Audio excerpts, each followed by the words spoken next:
Muito obrigada, Senhora Presidente, Senhora Ministra, Senhores Secretários de Estado, Senhoras e Senhores Deputados.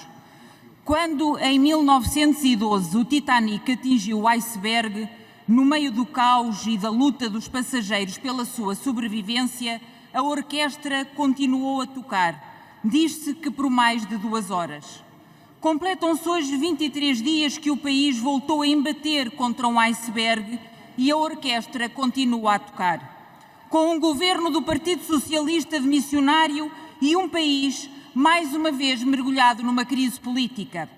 Para a memória futura, é bom sublinhar as circunstâncias muito particulares em que nos encontramos a debater matérias importantes, porque as mesmas impactam a vida das pessoas e o funcionamento dos serviços públicos.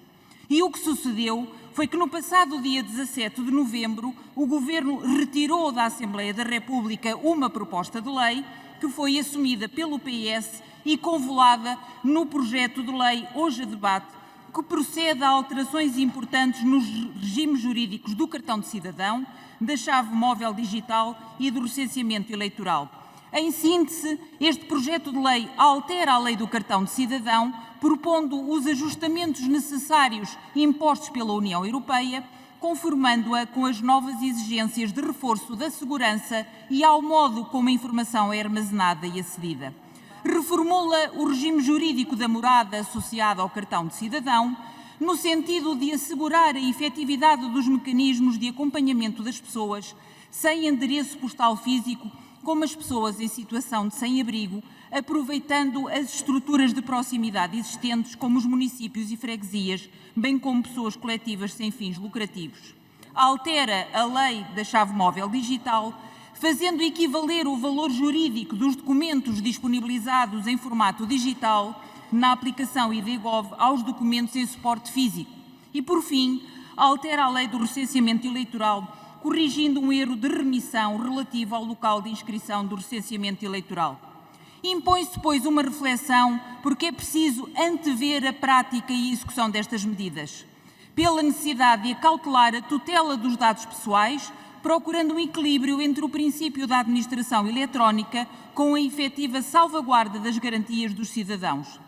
E questionamos, bem como sinaliza a ANAVFRE, em que medida não ficarão excluídos importantes segmentos da população que não disponham de meios informáticos e literacia nesta área.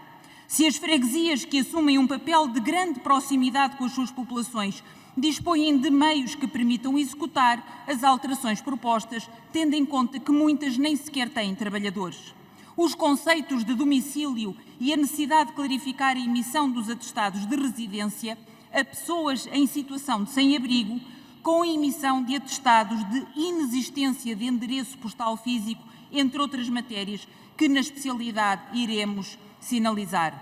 Senhoras e senhores deputados, que país teremos em vigor em janeiro de 2024, que é a data prevista para estas alterações nos serviços públicos e nestes em particular? Problemas nos recursos humanos, problemas nos recursos materiais e tecnológicos. Os computadores públicos são velhos, alguns com mais de 15 anos e têm velocidades de internet verdadeiramente jurássicas.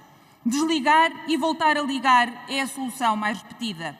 Há trabalhadores que ligam o computador de manhã e meia hora depois ainda estão à espera que arranque. Muitas vezes os cidadãos são confrontados com a resposta: estamos sem sistema. Os funcionários perdem o trabalho que estavam a fazer e começam tudo de novo. O Instituto de Registro e Notariado é a entidade detentora dos dados pessoais afetos ao cartão de cidadão. O déficit de recursos humanos atinge cerca de 2.000 profissionais, sendo a classe profissional mais envelhecida da administração pública, com uma média de idade situada nos 60 anos. No debate de encerramento do Orçamento de Estado 2024, ontem mesmo e aqui, o Sr. Ministro das Finanças afirmou que são as boas políticas que fazem os bons resultados. Ao longo de 8 anos, este Governo pareceu imune ao estado dos nossos serviços públicos, não obstante os apelos e reparos que foi recebendo. Más políticas de desinvestimento público e desorganização levaram à sua evidente degradação e aos maus resultados. A orquestra continua a tocar e o Partido Socialista é o responsável pelos nossos serviços públicos estarem a afundar. Disse.